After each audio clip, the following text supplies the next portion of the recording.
अस्सलाम वालेकुम जी। जैसे कि हम डिस्कस कर रहे थे, हमारे पास कार्बोहाइड्रेट्स थे, उसके अंदर हमने मोनोसैकराइड में से जो एक्सप्लेन किया था वो हमारे पास ग्लूकोज था। आज हम फ्रक्टोज पे बात करने जा रहे हैं। तो हम देखेंगे कि फ्रक्टोज हमारे पास किस तरीके से बनता है। तो सबसे पहले तो आपको ये पता होना चाहिए कि हमने ग्लूकोज में कौन सा ग्रुप इस्तेमाल किया था, एल्डिहाइड। अब यहाँ पे कौन सा ग्रुप इस्तेमाल हो रहा है जो फ्रक्टोज में होता है, वो होता है कीटोन ग्रुप। कीटोन ग्रुप होता है, देखें ये C double bond O carbonyl group हो गया, इस साइड पे भी अल्काइल ग्रुप है कार्बन की चेन, और इस साइड पे भी कार्बन की चेन है। तो आपके पास जो उसका फार्मूला होता है आपके पास कीटोन का, तो वो यही होता है कि C डबल बॉन्ड O, इस साइड पे भी अल्काइल ग्रुप हो और इस साइड पे भी अल्काइल ग्रुप हो। तो C डबल बॉन्ड O हमने इसलिए नीचे लिखा है इसको, और ऊपर इसके दूसरा ग्रुप आ जाएगा जी CH2OH। तो इस साइड पे भी अल्काइल ग्रुप, इस साइड पे भी अल्काइल ग्रुप, तो ये आपके पास कीटोनिक ग्रुप हो गया। तो आप ये बता सकते हैं कि आपके पास हमने पढ़ा था एक कीटोसिस होता है और एक एल्डोसिस होता है। तो आपके पास जो ग्लूकोज होता है उसको आप एल्डोसिस कह सकते हो और दूसरे को कीटोसिस कह सकते हो। अब ये आपके पास कीटोनिक फार्मूला है, तो आप देख सकते हो कि CH2OH सेम वैसे 6 कार्बन है इसके, और दूसरे कार्बन पे इसके कार्बोनिल ग्रुप है। क्यों? क्योंकि इस साइड पे भी अल्काइल ग्रुप होगा, इस साइड पे भी अल्काइल ग्रुप, तब ये हमारे पास कीटोनिक ग्रुप बनेगा। तो हमने एक ये हमारे 6 लग गए क्योंकि इसका फार्मूला क्या है, C6H12O6। तो अब आपने क्या किया जी, सेम 6 आपने कार्बन लगा लेने हैं पहले, फिर आपने कार्बन नंबर 2 पे कार्बोनिल ग्रुप अटैच करवाना है डबल बॉन्ड O, उसके ऊपर भी आपके पास CH2OH ग्रुप आ जाएगा और इस साइड पे भी आपके पास कार्बन आ जाएंगे। अब ये तो आपके पास हो गया फ्रक्टोज का फार्मूला सिंपल। अब अल्फा फ्रक्टोज और बीटा फ्रक्टोज किसे कहते हैं वो आपको पता होगा कि अगर सेकंड कार्बन के ऊपर अगर हम देखें, सेकंड लास्ट कार्बन पे मैंने आपको बताया था कि इस कार्बन का जो OH है अगर वो राइट साइड पे है तो आप उसे क्या कहते हो, डी ग्लूकोज। तो मैंने बता दिया डी। अब ये फ्रक्टोज पे बात कर रहे हैं तो ये कौन सा होगा, डी फ्रक्टोज, क्योंकि OH ग्रुप कहां पे मौजूद है, राइट साइड पे, किसके, सेकंड लास्ट कार्बन के। तो ये आपके पास डी फ्रक्टोज हो गया।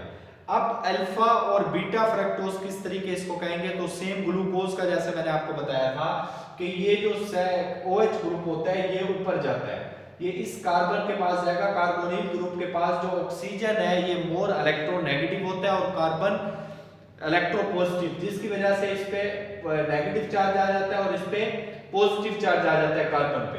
अब यहां से जो हाइड्रोजन है इस पे पॉजिटिव चार्ज है, ऑक्सीजन पे नेगेटिव, तो ये हाइड्रोजन किसके पास जाएगा, इस नेगेटिव पार्ट के पास, ये बन जाएगा OH। तो आप यहां देख रहे हो कि ये आपके पास बन गया OH, ये OH में चेंज हो गया। अब इस कार्बन की वैलेंसी देखें, 1 2 3, तो एक वैलेंसी इसकी कम है, तो ये कार्बन किसके साथ बॉन्ड बना लेता है, ये जो ऑक्सीजन यहाँ पे रह गया था जहां से हाइड्रोजन निकल गया, इस ऑक्सीजन के साथ बॉन्ड बना लेगा। तो मैंने ये शो किया है कि ये इस ऑक्सीजन के साथ इस कार्बन ने भी बॉन्ड बना ली, इस कार्बन ने भी बना ली।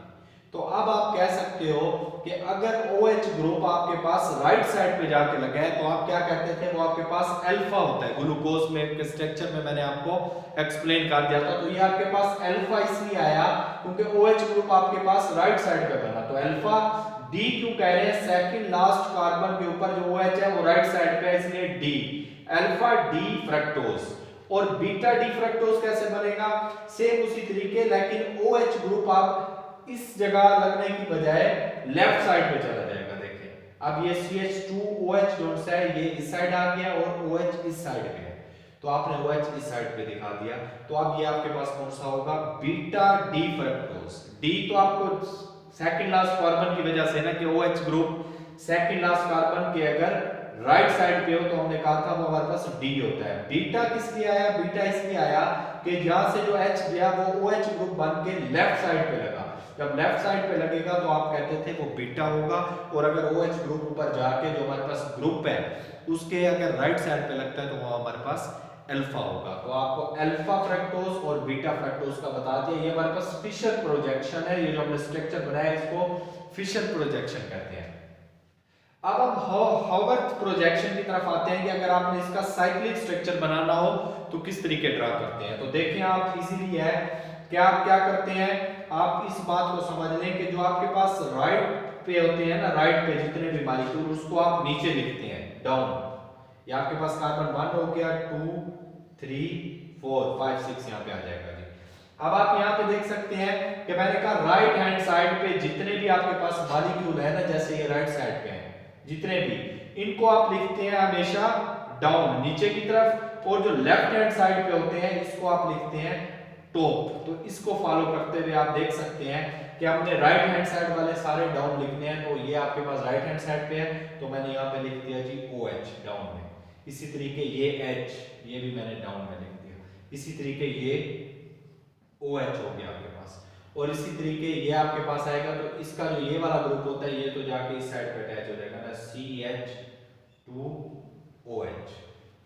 और इसी तरीके जो आपके पास ये वाला ग्रुप है, ये आप देख सकते हो कि OH अगर नीचे आया है तो ये आपके पास OH आ जाएगा यहाँ पे। अब आप यहाँ पे देख सकते हैं कि OH आपके पास, अगर हम राइट साइड की बात करें तो लेफ्ट हैंड साइड की आप बात कर रहे हैं, लेफ्ट हैंड साइड पे टॉप पे आएंगे, तो टॉप पे आपके पास CH2OH आएगा।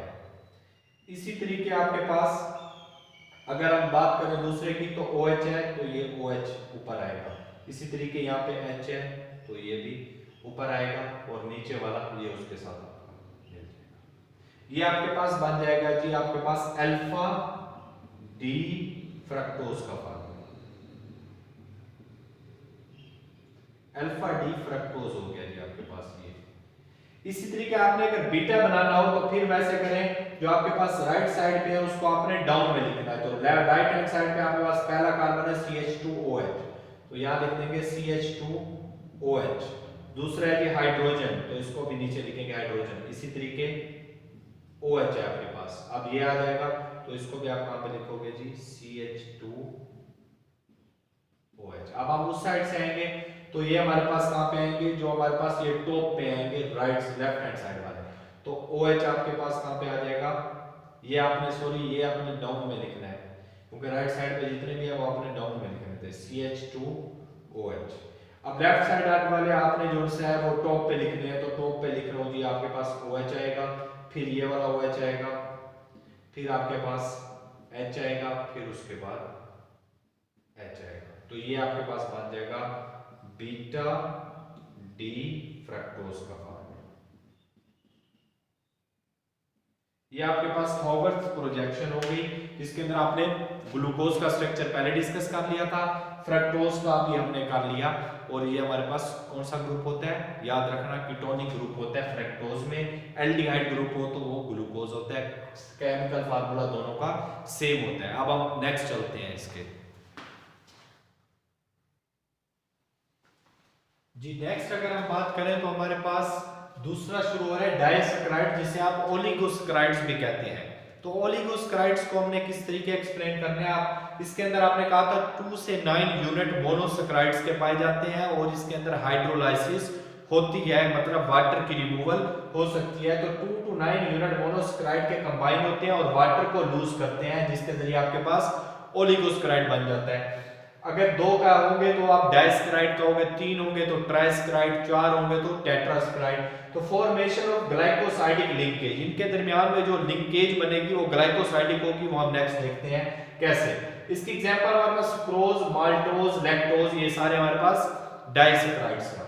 इसके अंदर देखिए आपने, मैंने अल्फा ग्लूकोज लिया, ये आपके पास है अल्फा डी ग्लूकोज का फार्मूला, और इसी तरीके हमने जैसे ये प्यारा आपने बनाया अल्फा डी फ्रक्टोज।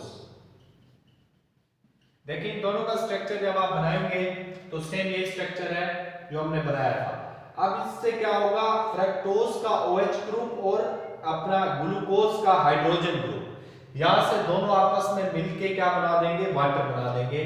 तो आपके पास यहाँ पे वाटर यहां से रिमूव हो जाएगा, -H2O, यहां से OH फ्रक्टोज से और H ग्रुप यहां से।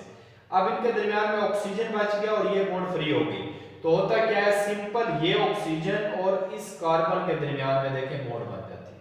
बाकी सारे का सारा मॉलिक्यूल वैसे का वैसे है, सिर्फ काम कहां पे हो रहा है, इस जगह पे हो रहा है। तो OH यहां से निकला और H यहां से निकला, तो इनके दरमियान में अब ये एक ऑक्सीजन रह गया, जिसको हमने यूं शो किया हुआ है कि एक ऑक्सीजन अब इसके दरमियान रह जाएगा, क्योंकि OH भी गया और H भी गया। इस लिंकेज को आप क्या कहते हो, ग्लाइकोसाइडिक लिंकेज कहते हो। जिस तरीके आप पेप्टाइड लिंकेज कहते थे, जब आपने प्रोटीन तैयार करवानी हो तो उस प्रोटीन के दरमियान से जो OH ग्रुप निकलता है उसको आप कहते हैं पेप्टाइड बॉन्ड। इसी तरीके जब आप डाइसैकराइड बनाते हैं तो फ्रक्टोज और ग्लूकोज दोनों में से जब OH वाटर रिमूव होता है तो उनके दरमियान जो लिंकेज बनती है उसको आप कहते हो ग्लाइकोसाइडिक लिंकेज। और ये किसके बारे में हम बात कर रहे हैं? सुक्रोज। ये हमने एग्जांपल सुक्रोज की कॉपी की है। तो अब हमारे पास आपको सिंपल पता चल गया कि डाइसैकराइड्स क्या होते हैं। ये स्वीट इन टेस्ट होते हैं, इनके कैरेक्टरिस्टिक्स जो उनसे आपको बता रहा हूँ। उसके बाद आप ट्राइसैकराइड्स भी ले सकते हैं। ट्राइसैकराइड्स में से आप भी वाटर रिमूव करा सकते हैं जिसमें 3 यूनिट्स लगे होंगे, जैसे हमने यहाँ पे 2 लिए हैं। इसी तरीके आपके पास मुख्तलिफ किस्म की वहाँ पे हाइड्रोलिसिस होगी, वाटर की रिमूवल होगी और ये आपस में बॉन्ड बनते जाएंगे ग्लाइकोसाइडिक लिंकेज। इसी तरीके आप ये सिंपल सा है कि अल्फा डी ग्लूकोज का आपने साइक्लिक फार्मूला ले लेना है और इसी तरीके अल्फा डी फ्रक्टोज का लेके सिर्फ उसमें से वाटर की रिमूवल करा देनी है। वाटर की रिमूवल कराने से इनके दरमियान में जो लिंकेज बनेगी उसको ग्लाइकोसाइडिक लिंकेज कहेंगे और उसको सुक्रोज कहेंगे। ये हमारे पास डाइसैकराइड्स तक या ओलिगोसैकराइड भी हम इसे कहते हैं। यहाँ तक हमारा टॉपिक क्लियर हो गया। इसके बाद नेक्स्ट हम पॉलीसैकराइड को डिस्कस करेंगे। तब तक के लिए अपना ख्याल रखिएगा। अल्लाह हाफिज।